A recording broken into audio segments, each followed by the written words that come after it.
All right, guys, welcome back to yet another brand new Major Ben video. Today, we are going to be doing Dying Light on the Steam Deck.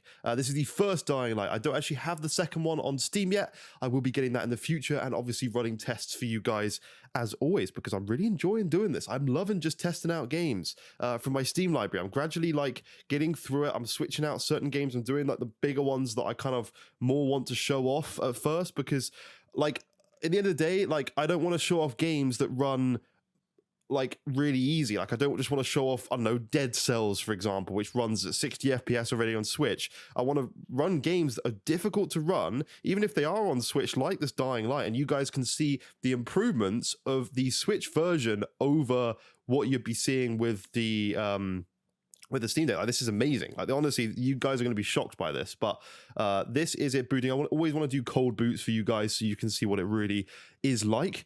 So give me a sec while we get into it. I apologize for the reflections.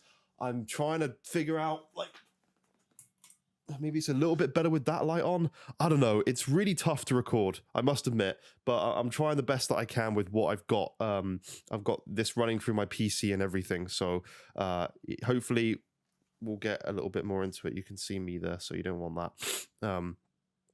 Yeah, let's see. This is it actually loading up from the first time playing it, as in I've installed it on the Steam Deck, and it's the first time booting. So yeah, we'll continue where I left off from PC when I played before. I've never actually finished this game. I barely even started it, to be honest, because I don't know, it was on offer one time and I just bought it and I just played a tiny bit and I actually really liked it, but just never finished it. So I'll turn the volume down because you guys don't really need to hear that. It's very tough for me to record when I'm doing it through a proper microphone that's in front of me right now. So yeah, this is the loading. You guys can see it's really not that bad. If you guys watch any footage of the Switch version, I don't have the Switch version, unfortunately. I may at some point buy the Switch version just so I can kind of compare the difference in quality, but I'm pretty sure someone's probably already done that on YouTube, and people are probably rather watch their videos than mine anyway.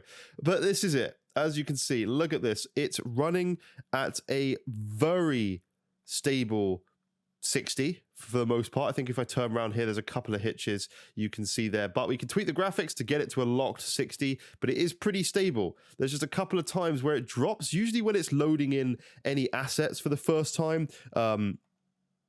But you can see it's incredible. Look at this. I mean, you get full PC detail, Steam Cloud save, so you can carry on from where you left off on your PC. I always like to use this part of the map as my test because you can see kind of the graphics. I remember always booting up this game when I got one of my earlier times of PC gaming on the GPU that I bought, and I remember loading it up and seeing all these particles flying around. I can only run it on low settings and stuff, but it was still looking pretty incredible. So let's tweak some stuff. So uncat, we'll lock it to 60. Hopefully, maybe it sometimes helps. Let's drop everything to low. We'll drop the view distance, ambient occlusion off, everything off. It's pretty simple in terms of what is actually on the settings for this game. Let's just show you low. I don't know what that is in the center of my screen there, but as you can see, that is pretty much a perfect 60 frames. I think we had a slight drop to 58 for a second there. There we are, 58, 59. But honestly, if you're really going to complain about that, go and try the Switch version and then come back to this video, because quite honestly, the Switch version is so poor and is a 30 FPS with far downgraded graphics from what you're seeing here, and obviously you're getting the full PC version as well. So let's crank some stuff up. Let me just see if you run, because I like to have my view distance high, because I like to just see things in the distance, especially that starting part with the crane where you've got all the stuff you can see a long way away. Let's just kind of move around a little bit here. That hasn't seemed to have affected it too much at all. I love the parkour in this game. It's so cool, man. The second one is so much better. Let's combat. Come on. Yeah. That's what I thought, zombie. You can see it's pretty freaking stable. Down into the 50s, but if you wanted to cap this at 30, well, I don't know why you would do that, but if you really wanted to cap it at 30, then you have your options there. This isn't my starting point. I like to go back to my starting point. It's always my benchmark area. Let's crank some other settings, reduce the view distance. We'll go up to the highest actually for a second, just so you can see whether you could actually run it at a locked 30 if you wanted to do it that route. I know some people care more about that kind of stuff rather than motion, but no. Right, let's just crank everything to the highest and see where we're at. There you go. So you could absolutely lock this at 30 and get a stable 30 FPS. And let's just do that for a second. I'll actually put on my a slightly more advanced view. Let's just lock it at 30. There you go. And you can see that you're going to get a locked 30 frames per second with a very stable frame rate line, or frame time graph, sorry. Look at that. Incredible. And the highest settings. Yeah, like, compete with that, Nintendo Switch. Let's put that back up to 60. And you can see, yeah, you're stable. You got a stable 40, I would say. Do you really want that though? I mean, I would always choose the 60 FPS option, to be honest with you. So I would drop. Let's see if we can try. Maybe we can drop the foliage quality. Oh, I didn't change it. Let's see if we can drop things down to medium. Foliage quality, let's drop that to medium. Ambient occlusion off. Anti-aliasing off. Film grain effect off. And turn that off and see where we're at there. Yeah, that's much more stable, but still not 60. In my opinion, I have to play games like this at 60 FPS where you've got quite a lot going on. Let's drop the shadow map size down.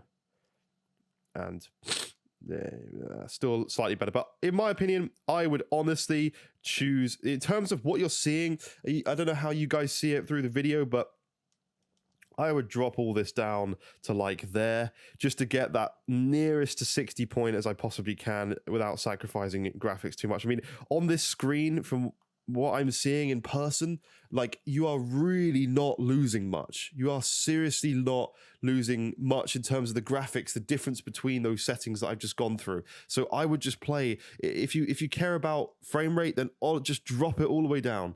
Like, you are not losing much. I can still see things very far away. Things look amazing, and I just choose every day of the week to play at 60 FPS like this. Like, this is insane to play a big game, big open world game like this on a handheld at 60 FPS, and we'll see how the battery life is in a second. It's gradually going down, but it seems pretty stable. Just like an hour and 52 minutes or 51 now. But what does it say in terms of the battery on this? I always forget the controls here.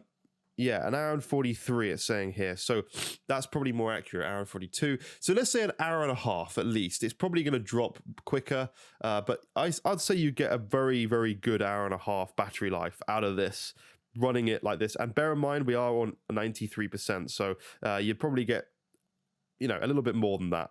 I mean, it's still saying an hour and 49, hour and 50 now. So yeah, an hour and 50 minutes, I will happily stay at an hour and 50 minutes like that.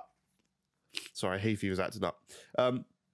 Happily stay at an hour and 50 minutes at 93%, so you probably get nearly 2 hours at full battery life. So that's insane on a game running at 60 FPS like this. Just, guys, honestly, this device is so awesome. There's so many games I want to go through and play, including ones like Dying Light that I have never actually fully played through. As I said at the beginning of this video, I need to go back and play through these games because this is awesome, man. This is so game-changing. Like, there's so much stuff I need to go and play and so much stuff I need to go and replay. So I'm so excited. But anyway, that is it for this video. I do hope you guys enjoyed. Please do leave me a like. Please do subscribe to the channel if you are new, and I will see you in future videos. Bye-bye for now.